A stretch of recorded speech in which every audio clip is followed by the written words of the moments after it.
నమస్కారం, welcome to I dream. ధర్మ మార్గం విత్ విజిత కార్యక్రమానికి స్వాగతం.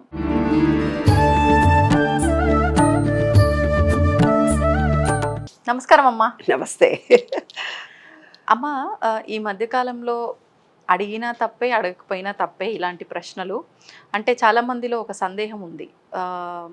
భర్త లేని స్త్రీలు బొట్టు పెట్టుకునే విధానం ఈ మధ్య కాలంలో మనం ఎక్కువగా చూస్తూ ఉన్నాం.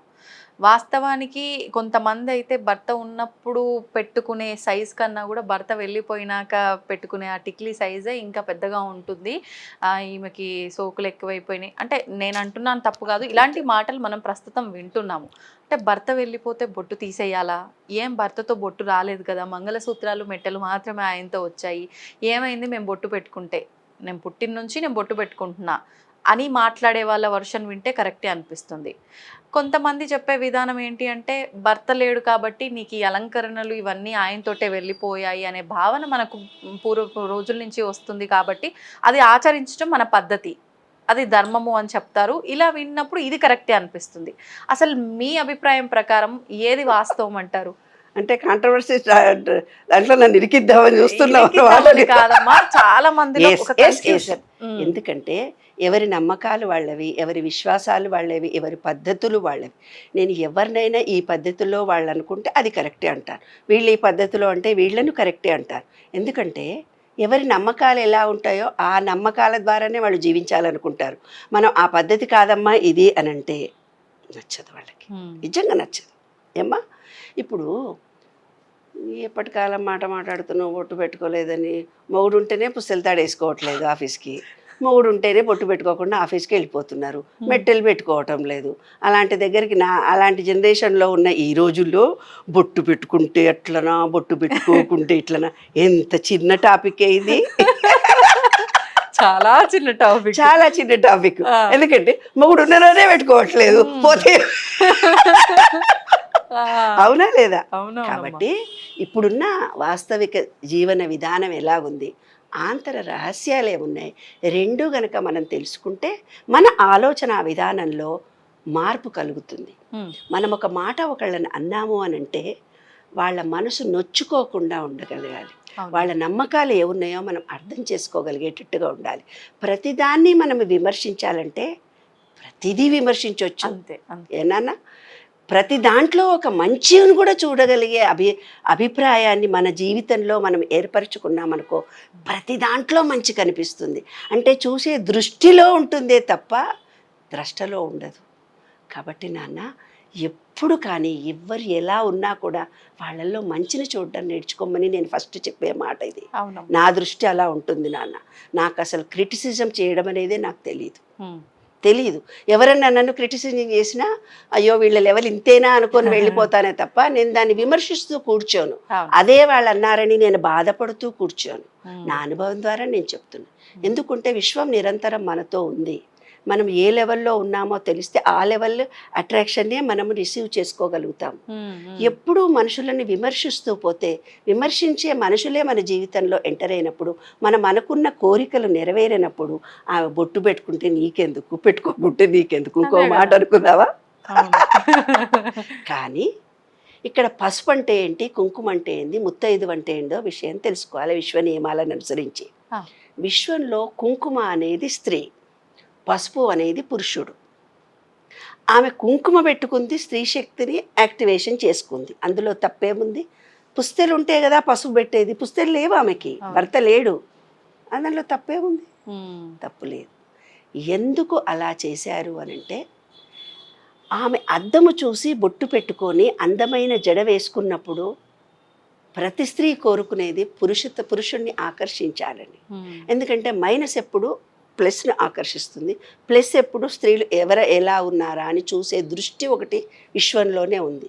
అంటే ఏంది, ఏవైనా రెండు చిలకల్ని చూడు రెండే కలిసి ఉంటాయి, రెండు బర్డ్స్ని చూడు ఏవైనా రెండే కలిసి ఉంటాయి, బటర్ఫ్లైని చూడు రెండే కలిసి ఉంటాయి, కాకుల్ని చూడు రెండే కలిసి ఉంటాయి, గ్రూపుగా ఉంటాయి. అంటే ఏంది, ఏదైనా ఈ విశ్వంలో స్త్రీ పురుష శక్తులు రెండు కలిసే ఉన్నాయి. ఈ విశ్వమంతా కూడా మమైకంతో కలిసి ఉన్నటువంటి స్త్రీ పురుష శక్తి, అంటే శివపార్వతులలాగా కలిసి ఉన్నటువంటి పాజిటివ్ నెగిటివ్ ఎనర్జీతో మమేకమై ఉన్నటువంటి ఈ శక్తిలో పసుపు అనేది ఆమె పోయింది. తన జీవితంలో పసుపు అనేది, పుస్తలు అనేవి పోయినాయి. కుంకుమ అనేది స్త్రీ శక్తి ఉంది, ఆమె పెట్టుకోవచ్చు. నా దృష్టిలో ఇవాళ పెట్టుకోవచ్చు. ఇప్పుడున్న అమ్మాయిలు కుంకుమ ఇలా ప్రెస్ చేసి పెట్టుకుంటే ఇక్కడ ఉండే ఎనర్జీ పాయింట్ అని చెప్తాను. దాని పూర్వకాలంలో ఆత్మ అని అన్నారు, ఎనర్జీ పాయింట్ అన్నారు. ఇలా ఎప్పుడైతే ఇలా నొక్కి పట్టి పెట్టుకుంటామో ఆజ్ఞాచక్రం యాక్టివేషన్ జరుగుతుంది. అది చాలా అవసరం. నీళ్ళు నామం పెట్టుకుంటావా, ఇలా ప్రెస్ చేసుకుంటావో అది నీ ఇష్టం. బొట్టు పెట్టుకోవడం అనేది మన ఆత్మలో ఉన్నటువంటి దాన్ని యాక్టివేషన్ కలిగించుకోవడం. జస్ట్ నిన్న నాన్న స్నానానికి వెళ్ళపోతూ బయటికి వచ్చాను. బయటికి వచ్చి ఎవరికో అర్జెంటుగా నేను ఒక మాట చెప్పాలి. పైనుంచి ఆ పూలవాడిని పిలువు నాన్నని కిందుండే అమ్మాయి అంటే నువ్వు బొట్టు పెట్టుకోలేదు అని అన్నది. అది నేను స్నానం చేసి ఉతలికి రాగా ఎవరో వచ్చారంటే నేను బయటకు వస్తాను. మాలోడు అంటాడు, ఆంటీ బొట్టు పెట్టుకోలేదు మర్చిపోయినరా అంటాడు.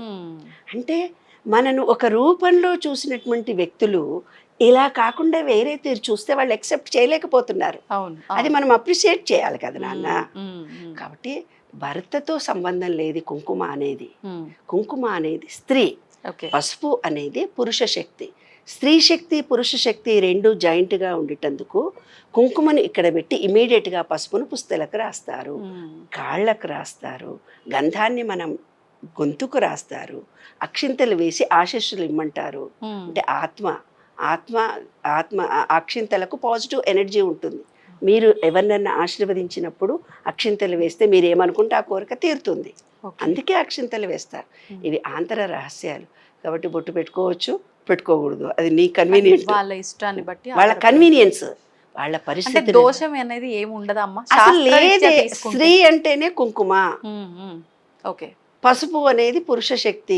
పసుపు కుంకుమ రెండు దేవుడి మీద వేయడంలో మనకు వస్తే ఇది ప్లస్, ఇది మైనస్, ఇది శివుడు, ఇది పార్వతి. రెండింటిని మనం ఎప్పుడు బ్యాలెన్స్ చేసుకోవాలి. అప్పుడే పురుష శక్తి ఎక్కువ కాదు, స్త్రీ శక్తి ఎక్కువ కాదు. స్త్రీ శక్తి పురుష శక్తి ఇంబ్యాలెన్స్గా ఉన్నప్పుడే మనం బ్యాలెన్స్. స్త్రీలు స్త్రీలా ఉండడు, పురుషుడు పురుషుల్లా ఉండడు, అప్పుడు గొడవలు జరుగుతాయి. అందుకే పసుపు కుంకుమ రెండింటిని పట్టుకొని దేవుడి మీద మనం వేసినప్పుడు మనం బ్యాలెన్స్ అయిపోతాం కదా. పురుష శక్తిని పట్టుకున్నాము, స్త్రీ శక్తిని పట్టుకున్నాం, దేవుడి మీద వేస్తున్నాం. బొట్టు విషయం విడిచిపెడదాం, దేవుడు పెట్టాం, దేవుడి మీద పసుపు కుంకుమ రెండు వేసాం అంటే స్త్రీ పురుష శక్తిని రెండింటిని యాక్టివేషన్ చేసాం. దీపం అక్కడ పెట్టుకున్నాం, దీపం కళ్ళతో చూసాం, మన మణిపూరక చక్రం యాక్టివేషన్ అయింది, దాంట్లో నెయ్యి వేసాం కాబట్టి మన కళ్ళల్లో తేజస్సు వెలిగిపోతుంది. అంటే అందులో ఉండే నెగిటివిటీ తొలగిపోయింది, పాజిటివ్ ఎనర్జీ మనకు వచ్చింది. ప్రతి పూజలో వాడే ప్రతి దాంట్లో ఒక అంతరార్థాలు ఉన్నాయి. కాబట్టి ఎవరి నమ్మకాలు, ఎవరి విశ్వాసాలు, ప్రతి దాన్ని విమర్శించకండి, తప్పుగా చూడకండి. ఏనా? ప్రతి దాంట్లో మంచిని చూడడం నేర్చుకోండి, మానవత్వాన్ని పెంచుకోండి, ప్రేమను పంచడం నేర్చుకోండి. మనం అందరం ఒకటే, అంతే. తేడాలేమీ లేవు. ఎవరి ఆయుష్ ముందుంటే వాళ్ళు ముందు, మనం వెనక, అంతకంటే ఎక్కువ ఇంకేమీ లేదు. మనం ఏదో ఇంకా ఉన్నాం, కొంచెం బాకీ తీర్చుకున్నాకపోతే. ఆ రహస్యాన్ని తెలుసుకోండి. ఉన్న 4 రోజులు నలుగురిని నవ్వించండి, నలుగురికి ప్రేమను పంచండి. నాకు తెలిసింది ఇంతే. అంతే. ధన్యవాదాలమ్మా. తవ్వుతూనే శివలింగం. సరే, దాన్ని అట్లా కప్పేసేయండి, చూపించదండి. Krishna is there. మూర్తి పూజ కాదు, సాక్షాత్ బ్రజేంద్ర నందన భగవాన్ ఉన్నారు మూర్తిలో. ఏమీ ఆశించకుండా ఆరాధించే వాళ్ళు కూడా ఉన్నారా ప్రభుజీ? నిజమైన భక్తి అంటే మనకు తెలియదు కాబట్టి